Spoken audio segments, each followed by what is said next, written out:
Hello, Malloy here, and I'm doing an unexpected Starseed vlog.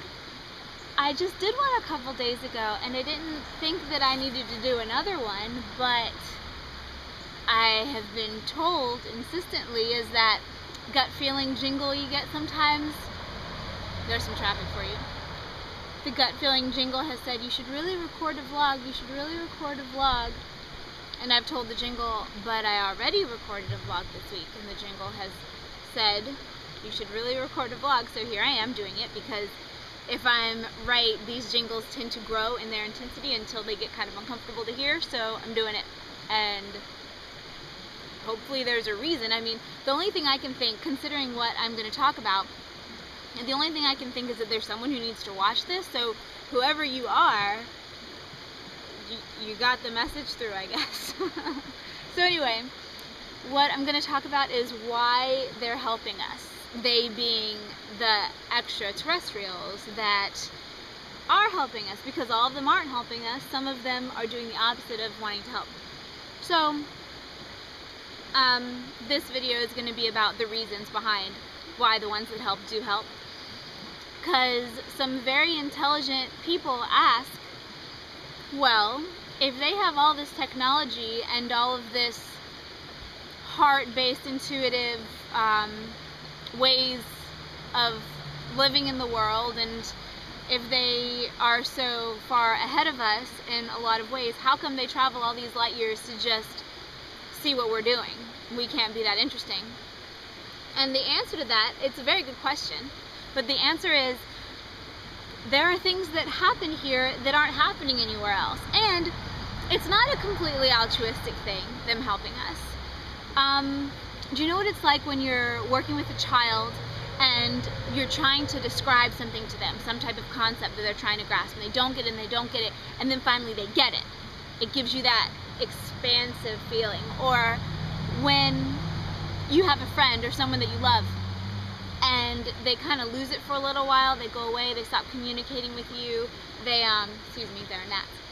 They kind of shift in their personality, become less nice of a person, that kind of thing, and then all of a sudden they come back, and you're just so glad to have them back. Well, both of those things are kind of how it is for the Ascension team, I guess, ETs that are working with us. They're the opposite here too, who are interacting with certain humans. I am aware of this, but the ones I'm talking about are the ones who want beneficial things to happen for humanity. So that's why they're here. It is good for them to help us. It's part of their own ascension paths, because, you know, ascension is a process. Someone who's on the line of ascension, if one person's here and one person's here, this person might be farther along than this guy, but they're still moving the same direction toward a greater wholeness and awareness of their union with all of divine existence and creation. So the reason that they're helping us is because that's part of what they need to do in order to progress. And you know about this. I mean, when you get something that's really in your head and you get it and you understand it, then what do you normally have to do? Teach somebody else, right? So that's kind of what's happening. That's why oftentimes people who are contactees, like myself, say that it does feel like they're being taught. It does feel like they're being trained in some kind of way by more, I don't want to necessarily say more intelligent, because humans are really smart, but more together, I guess. All of their different layers of being are more together. They kind of get things more. Their heart-centered knowledge is more. And that's one of the things that are happening to humans right now, is that our awareness of the brain knowledge has been great, and we got it, but now it's turned into kind of a cancerous thing. So our awareness of the heart knowledge, it's time for that to expand and connect with the brain knowledge, and then we're going to be these amazing creatures who can manifest things and who can create things. And you already know this, because that's how the law of attraction works. And I'm sure that most of the people who are attracted to my videos are already practicing things like conscious manifestation and the law of attraction. That brings me into the second part of this video. Sorry I'm so distracted. There's long grass, and there's gnats, and there's lots of things going on, and traffic behind me. I don't know what. This is a weird vlog compared to my normal ones, but I'm going with it. So, talking about conscious manifestation and attracting things that you would like to experience and live in a world with and live with, right? Be it romance, money, which tend to be the two most common ones, as far as what I've heard and people I've talked to, or whatever, you know, possessions.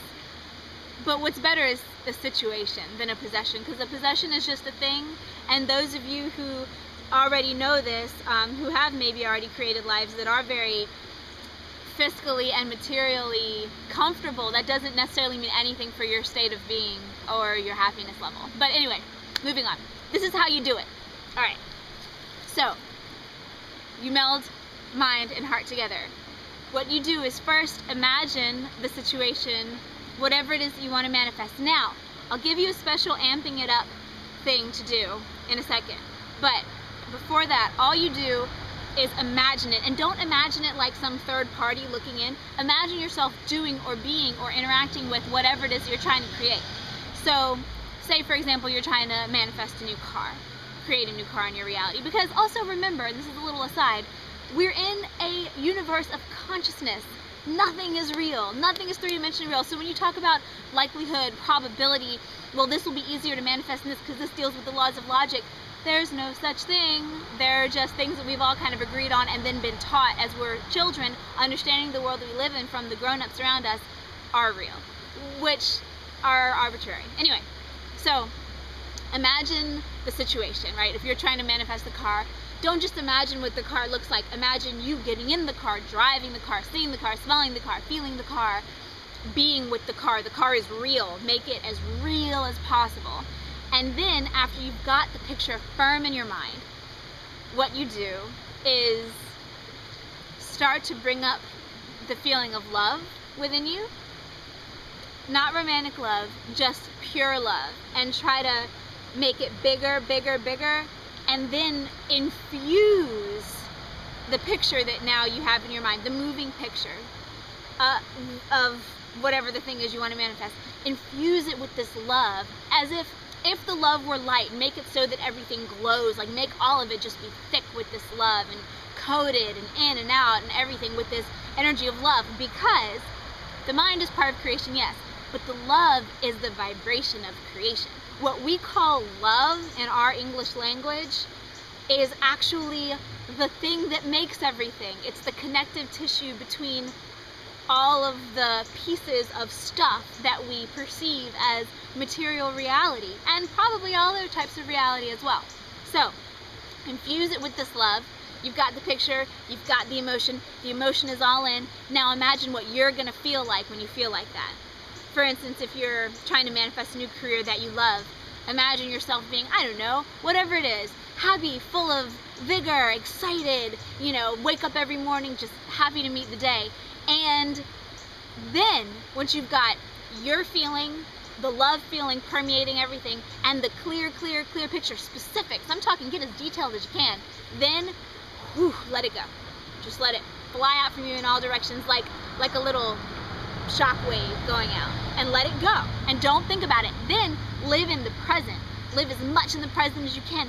Feel how your feet interact with the ground beneath you. Feel how your hands interact with everything you touch.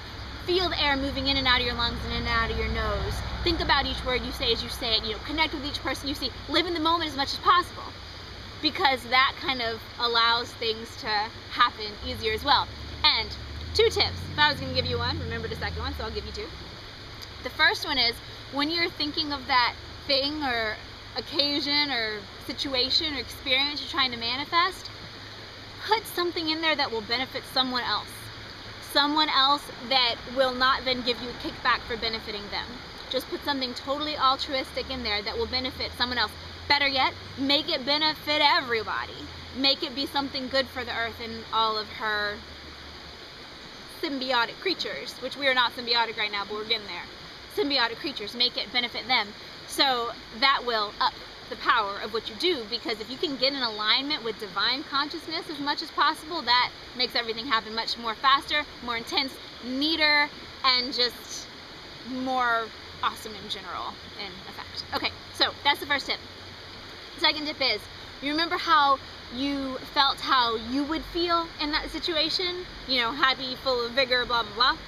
Well, as you're then interacting with the world around you, doing the things that are in front of you to do, whether it's vacuuming your living room or going to work and typing up a report, whatever it is, in that life, in that now consciousness, evoke the feelings that you will feel in this other life as well. What that does is magnetize it to you.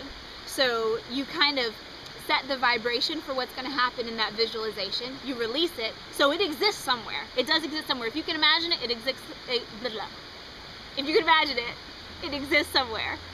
So imagine it, create it. You've already created it. It's already there.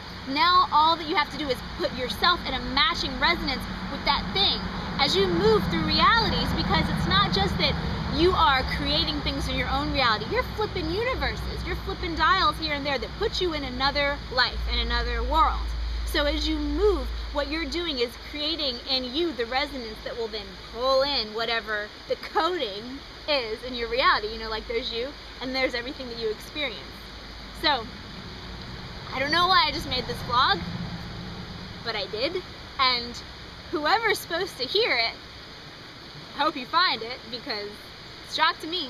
Anyway, final last words as usual. Go about your life, enjoy yourself, be as happy as you can in what you are doing.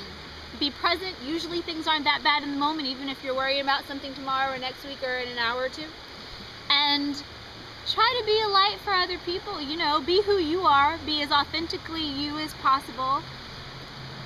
Eke whatever joy you can out of everything you do. Make life as delightful and as yummy as you possibly can, and everything will be much better.